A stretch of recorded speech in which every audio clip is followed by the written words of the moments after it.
semmoisen prankkijutun. Anja ei kuulu mitään. Anja on ihan lumoutuneita niistä hiirulaisista. Kai te tiedätte, että teidän äänet kuuluu sit videolla. Niin. Ei se väärin ole.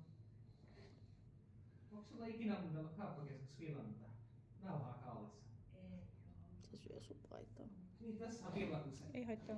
Olin agentilla 2010. Okei. Biljardivideoita minnekään. No siis mä tykkäsin siellä Okei, eli se Älä ottaa ole vielä. mainaa. Okei. Missä Antti Se menee sun kainaloitella. Siellä on ollut siellä villassa. Mä muistan, että Keravalla oli kanssa se iso. Niin, Keravalla oli. Joo. Siellä oli se purkutaiden näyttely silloin yksi vuosi. Siinä vanhassa Anttilan rakennuksessa.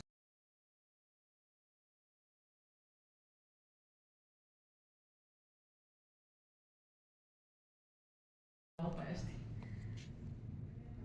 Kun tekis semmosen prankkijutun. Anja ei kuulu mitään. Anja on ihan lumoutuneita niistä hiirulaisista. Kai te tiedätte, että teidän äänet kuuluu sit videolla. Niin. Ei se väärin ole. Onko sulla ikinä kuunnellut kauppakeskus Villanita? Nauhaa kaulassa. Ei oo. Se syö sun paitaa. Niin, tässä on Villakuse. Ei haittaa. Olin agentilla 2010. Okei. Biljardivideoita minnekään. No siis mä tykkäsin siellä Okei, eli se Älä ole ottaa vielä. mainaa. Okei. Missä Antti Se menee sun kainaloitella.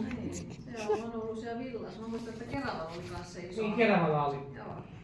Siellä oli se purkutaiden näyttely silloin yksi vuosi. Siinä vanhassa Anttilan rakennuksessa.